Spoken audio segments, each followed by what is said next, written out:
pan ni'n mynd i ffwrdd o'r arglwydd. Dyma'r canlyniadau. Wastad. Dyma beth mae'r Beibl yn dysgu. Dyma beth mae Paul yn dweud. Dyfe, Rufeiniaid, penod 1, pan ni'n mynd i ffwrdd o ddiwrth Dduw, pan ni'n meddwl ni'n gallu byw heb Dduw.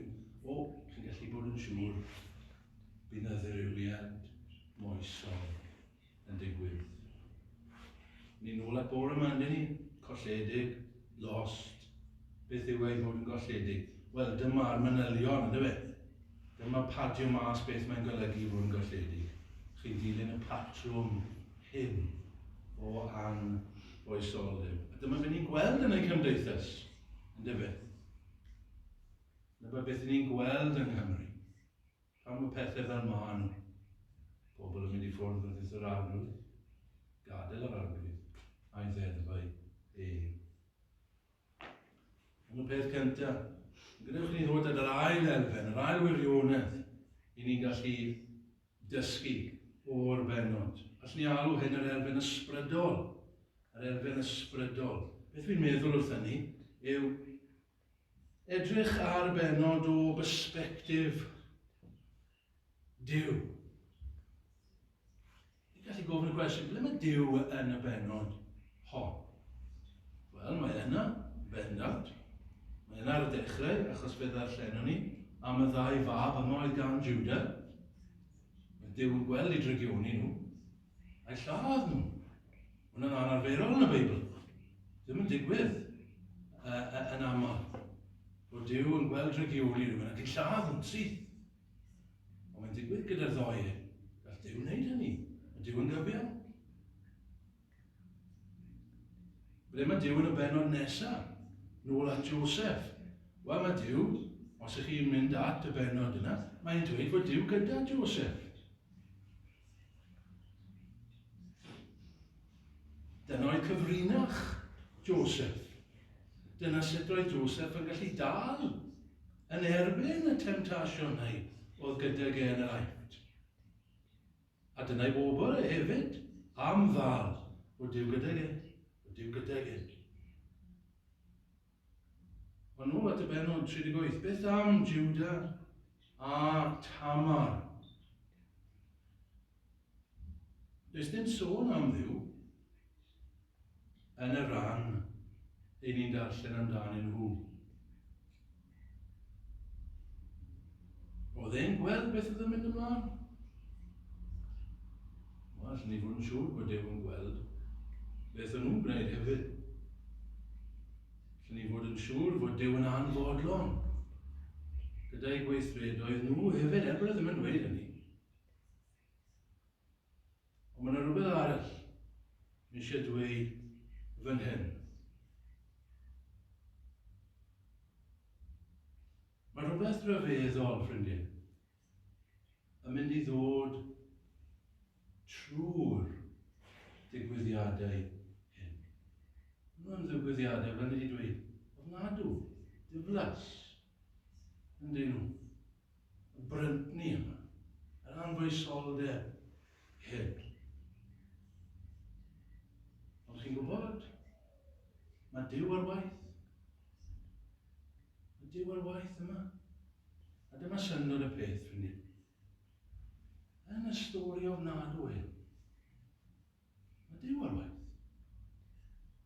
Mae Duw yn cyflawni i bod pasau e. Trwy pethau ofnadw o erchyll hyn. Canlyniad hyn i gyd. Beth yw canlyniad hyn i gyd? Perez yn cael ei. Mae Duw yn gweithio. Mae Perez yn dod. Mae benod yn llawn pechod a thwyllt a phethau cywilyddus. Eto mae Duw yn cario ymlaen a'i bwrpasau da ei hun. Allan o'r anibendod moesol neu anfoesol hyn. Mae yna fabi yn mynd i cael ei ni. Perez. Ac ynddo fe, yn y babi hyn, fe fydd gobaith yr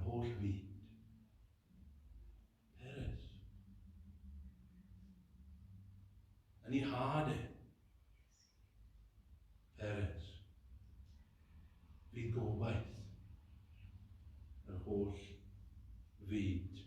Yn gweld ffrindiau, beth yw'r gwirionedd? Dyw Duw ddim yn awdur drwg. Na, dydyn ni ddim yn dweud mae Duw oedd yn gwneud y pethau drwg hyn. Na, Jwda oedd yn gwneud y pethau drwg. Tamar oedd yn gwneud y pethau drwg. Ni sy'n gwneud y pethau drwg. Ond trwy'r pethau hyn i gyd, mae Duw yn gallu cyflawni i bwrpasau i gyd. Mae'n gysur i ni ffrindiau, heno. Yn y byd mae pechod yn remp. Yn ein gwlad ni, heno, mae pechod yn remp. Mae anfoesoldeb yn remp. Does dim rhaid i fi ddechrau restio am mynd i fanylion. Chi gyd yn gwybod hynny, yn di chi. Ond dydy ddim yn rwystyr i Dduw i gyflawni bwrpasau e. Mae Duw yn cario ymlaen. Hyd yn oed gyda nghanol drygioni, mae defnyddio. Hyd yn oed yn defnyddio drygioni a methiannau bobl i gyflawni i bwrpasau ei hun. Mae yna gysau personol yna hefyd nos e. Ein methiant ni. Mae Duw yn gallu cyflawni i bwrpasau ei hun. Yn gael i ddod at y trydydd ar olaf o'r elfennau, o'r gwirioneddau sydd fan hyn. A dyma'r elfen bwysicaf dwi'n credu sydd yma. Allwn ni alw hwn yr elfen achubol, so redemptive yn Saesneg bys ni'n dweud. Yr elfen achubol. A fel dwi'n dweud, dyma'r peth mwyaf pwysig fi'n credu. Mae'n gysylltiedig â'r pwyntiau sydd wedi mynd heibio, wrth gwrs. Y doi bwynt blaenorol. Gai ofyn y cwestiwn. Pwy yw'r arwr mawr yn y penodau hyn? Pwy yw'r arwr mawr? Who is the hero yn y penodau hyn? Nid Joseph. Na, mae Joseph yn arwr. Mae'n dipyn o arwr. Mae Genesis o 37 hyd at ddiwedd y llyfr a'i holl sylw. Lot o penodau ar Joseph. A mae Joseph yn dipyn o ddyn. Mae e'n bwysig iawn yn hanes y Beibl. Mae sylw yn cael ei roi iddo fe pam, oherwydd fe fydd Joseph, fe fydd yn waredu Meibion Israel. Joseph ei hun. Chi'n cofio'r stori lawr yn yr aifft ac yn y blaen. Dyna pam mae Joseph yn mynd i gael tipyn o sylw yn llyfr Genesis. Ond mae'r benod hon yng nghanol hyn, neu roedd ar y dechrau Joseph, yn atgoffa ni, neu Joseph yw'r arwr.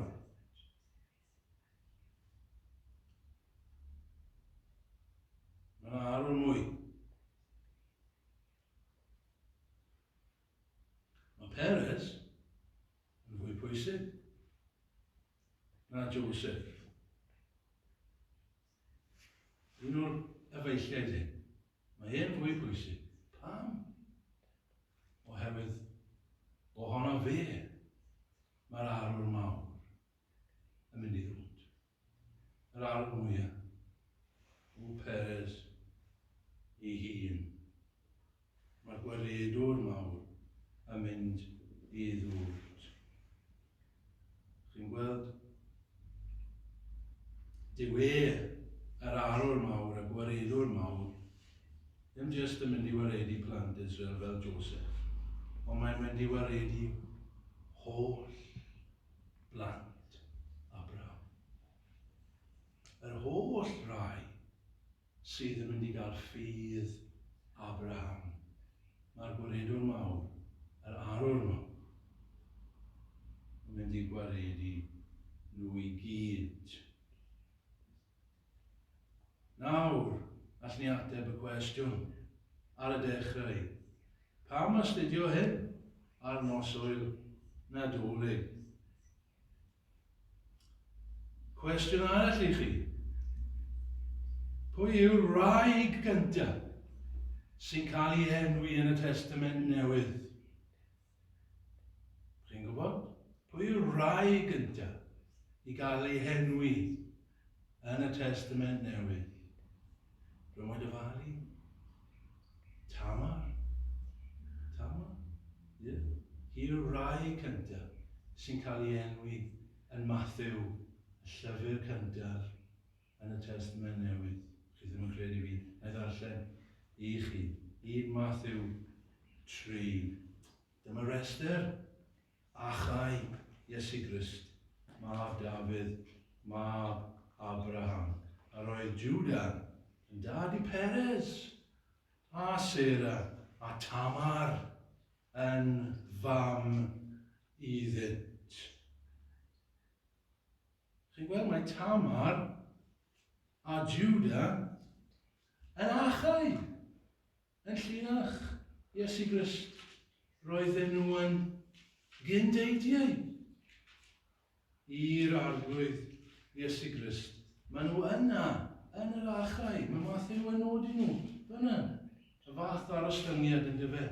Bod Iesu Grist yn bod yn dod i'r byd. A pwy sydd yn ei achau e?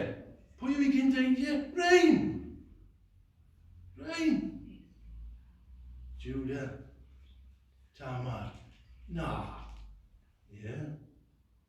Mae'n mynd i ddod o Rein. Mae'n mynd i ddod trwy Perez. Y plentyn yma a ddath o'r ddau hyn ac o'r digwyddiadau diflas i ni wedi darllen. Chi'n gweld, ffrindiau, mae hyn i gyd yn yr atgoffa ni. Pam fod angen Iesu Grist arno ni? Pam fod angen gwaredwr? Pam ddaeth e i'r byd? Oherwydd rai fel hyn, rai fel Jwda, a rai fel Tamar, rai fel Zachais, rai fel hyn hefyd. Chi'n gwybod nôl at yr achau, mae yna 4 gwraig yn cael ei henwi. 4 gwraig yn achau Iesu Grist yn ôl Matthew, ym mhenod 1 o Matthew. Chi'n gwybod pwy nhw? Tamar, Rahab,